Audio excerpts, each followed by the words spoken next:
Quand j'étais petite, on ne parlait pas du handisport, ça n'existait pas. Je pense qu'on a rapidement des images, entre guillemets, quand on nous parle de handisport. Du genre, la personne n'a pas de jambes, donc ça va être moins fun à regarder, ça va être moins beau. Pour d'autres, c'est le surpassement, ouais, c'est des gens extraordinaires ou des choses comme ça. On a un petit peu vu la même chose avec le sport féminin, qui depuis quelques années émerge, et ça a du retard. On trouve que c'est bien que les personnes en situation de handicap fassent du sport, mais du coup on en arrive à une vision qui pour moi est plus proche du sport santé que du sport. Un handisport, il s'entraîne pas moins qu'un valide, il s'entraîne autant.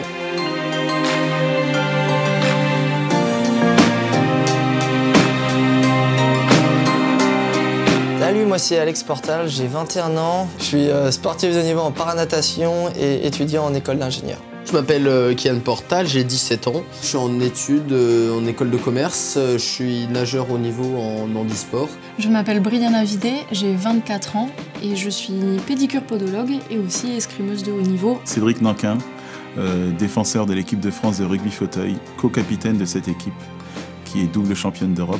Florent Joigny, je suis paracycliste, je fais du handbike et je suis aussi ambassadeur et collaborateur GMF. Je m'appelle Solène Sache, j'ai 20 ans et je fais de la natation handisport.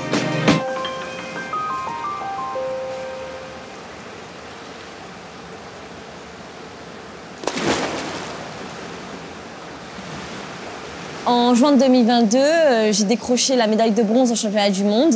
J'étais trop contente que toutes les heures que je passe dans l'eau payent. Un bon état d'esprit, plein de joie, de bonne humeur. Elle a les qualités qu'il faut pour être à fond dans son projet et pouvoir le réaliser à bien. Le rapport que j'ai dans l'eau, en fait, c'est complètement différent de celui que j'ai sur la terre parce que j'enlève mon fauteuil et donc en fait, je me sens libre tout simplement.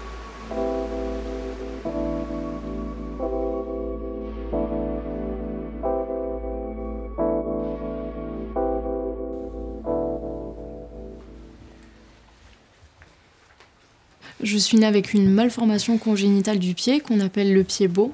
Et chez moi, ça se manifeste par un pied qui est plus petit, qui fonctionne moins bien. Tiens, on fera deux, c'est pas plus mal. Très bien. Voilà, à table. J'ai commencé l'escrime jeune en valide. Je me suis pas posé la question de faire autrement que comme les autres. C'est quand un paraplégique est arrivé dans mon club que je me suis dit « Waouh, ça existe et on peut faire autrement ». Et c'est pour ça que je pratique de l'escrime handisport, donc en fauteuil. Ouais. Ouais, tu peux le mettre là, nickel. Là. Au soleil. Alors j'ai eu un accident de ski, derrière j'ai voulu reprendre le sport comme j'étais sportif avant. J'ai découvert le handbike.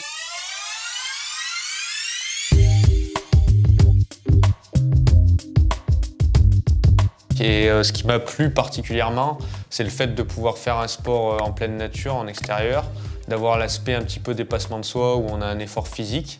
Et puis j'étais skieur avant et du coup en descente j'arrive à retrouver des sensations qui sont un peu assimilables à celles qu'on a dans le ski avec de la vitesse, des courbes. Je suis malvoyant de naissance, albinisme oculaire. Du fait qu'on n'ait pas la vision 3D par rapport à l'approche des murs, des virages. C'est plus de fatigue parce que plus d'efforts, plus d'énergie mise dans ce genre de choses.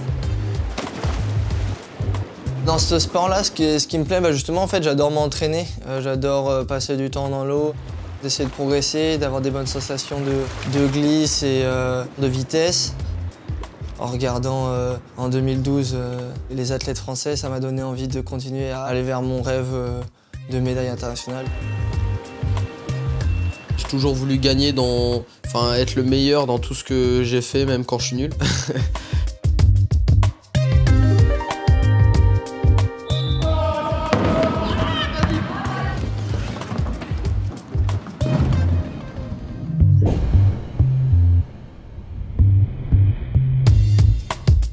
Un peu le parallèle avec le rugby traditionnel, c'est que en fait sur le terrain on est des adversaires, on est des guerriers et en dehors on fait la fête, on se parle, on se donne des conseils et ouais, c'est vraiment ce qui m'a plu dans cette discipline. J'ai l'avantage d'avoir trouvé un emploi qui a un dispositif athlète qui me permet, lui, d'aménager mon temps de travail en fonction de ma préparation, de mes entraînements.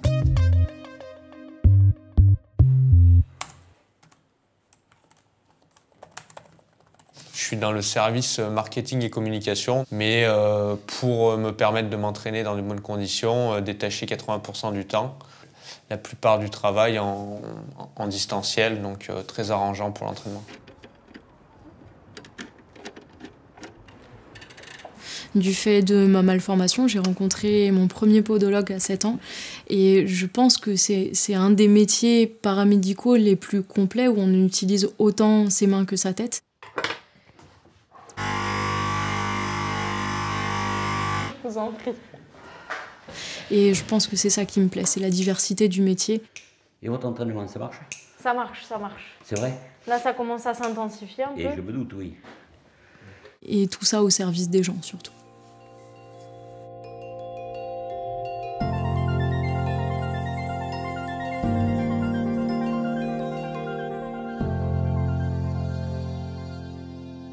Je pense que je suis quelqu'un qui est quand même bienveillant. Et c'est super important pour moi d'essayer de porter et de blesser le moins de personnes possible, même si j'aime beaucoup blaguer. Ton plus gros défaut, c'est ton compte TikTok, je crois. Mais je poste rien, qui. Je poste rien, mais tu regardes trop. Je suis tout le temps positive, j'ai toujours le sourire. J'ai de l'ambition et je suis déterminée.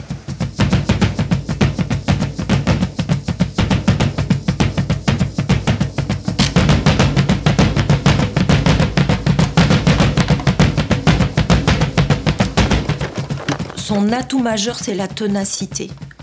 Elle ne lâche rien. Je confirme de ne pas avoir les mêmes capacités que les autres. J'ai accepté cette limite-là sans l'accepter puisque je la repousse tous les jours.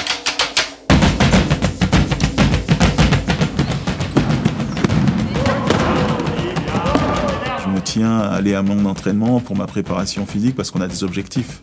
Et pour aller chercher une médaille d'or, on est obligé de se battre, d'aller s'entraîner, de se préparer au mieux, quoi.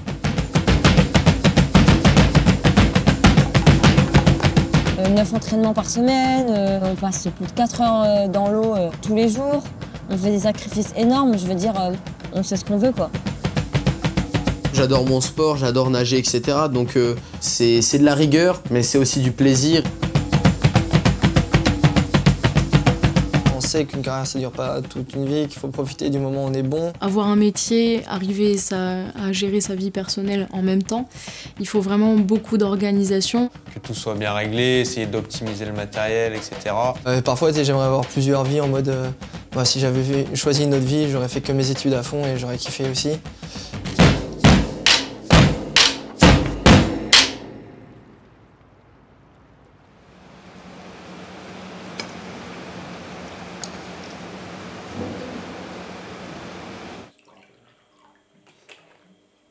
C'est important aussi dans le quotidien des moments de débrancher un petit peu et d'arriver à trouver une occupation pour penser à autre chose. Pouvoir faire des trucs comme voyager, etc. ou des trucs comme ça.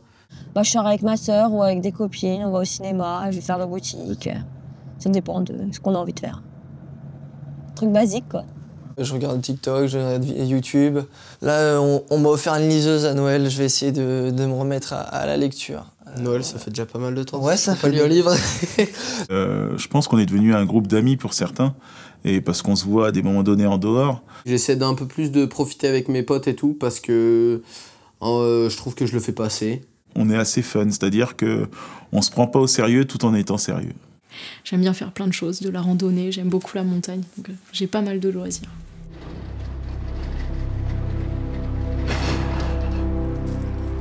J'ai quelques loisirs et par exemple, on n'est pas très loin de la mer, donc des fois je fais un peu à la pêche après l'entraînement.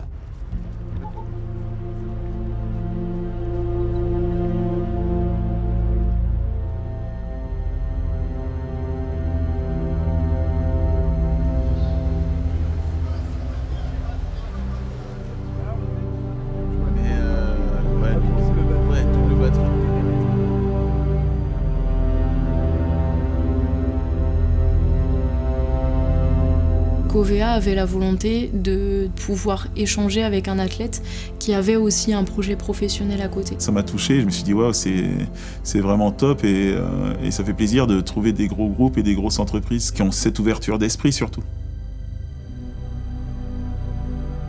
La relation que j'ai avec OVA, elle va dans les deux sens. Eux, ils m'aident à me détacher un petit peu de mon activité professionnelle pour pouvoir mieux m'entraîner et atteindre les objectifs à Paris. Et on organise aussi des temps d'échange avec les équipes qui sont au plus proche des victimes au quotidien, notamment en termes de dommages corporels. Je leur donne des clés et eux, ils vont transmettre ces clés-là. Il y a le côté financier sur mes allers-retours de tous les jours parce que je fais pas mal de routes. Avant, j'étais en BTS, mais cette année, j'ai arrêté pour me consacrer que sur la natation, sur les grosses compètes qui arrivent. Le groupe COVEA m'aide par rapport à ça pour subvenir à tous mes besoins, tout ce qui est matériel ou les déplacements. La MMA et COVEA sont à fond dans notre projet, tous les trois, avec Solène, Kylian et moi.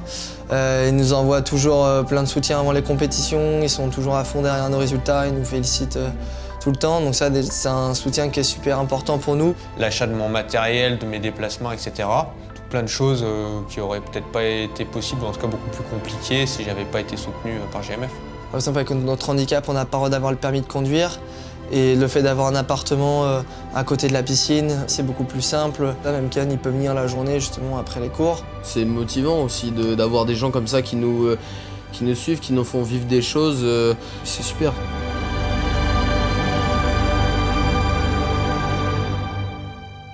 C'est des rencontres à des moments donnés aussi avec les salariés de l'entreprise.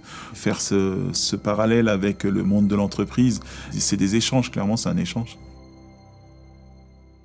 Les gens ne se rendent pas compte à quel point dans une entreprise, dans un milieu quel qu'il soit, on amène la vie, on amène la tolérance. Et les gens avec un handicap, ils amènent leurs forces et leurs faiblesses qui sont différentes de celles des valides.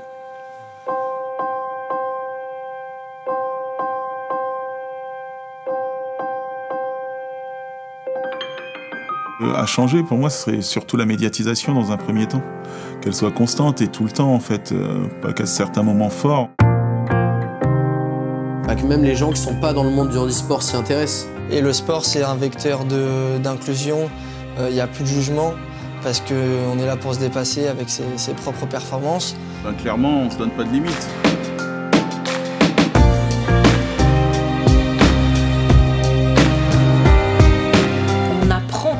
Performance, elle n'est pas uniquement dans l'esthétique, elle n'est pas uniquement dans le physique, elle est dans la capacité à évoluer. Il y a des choses impossibles, oui, il y en a, mais il faut se donner les moyens de réussir. Ouais, ça demande du travail. Ce que je voudrais dire, c'est que dans le sport comme dans la vie, on a des hauts et des bas. Et que parfois, on est dans des situations qui sont un peu compliquées, mais il ne faut pas perdre espoir, y croire et puis y aller, tout simplement. De toute manière, si tu n'essaies pas, tu es sûr de ne pas réussir. Je ne vais jamais gagner un tournoi ou une compétition seul. Si j'ai perdu un ballon, comment on fait avec le groupe pour récupérer 2 ballons suivants? Quand c'est un de mes coéquipiers qui gagne la médaille, j'ai l'impression de la gagner avec lui, alors que c'est pas moi qui nageais, c'était lui. Ce genre de sensation-là, en fait, c'est trop kiffant parce que tu te dis, tu donnes autant pour toi que tu donnes aux autres.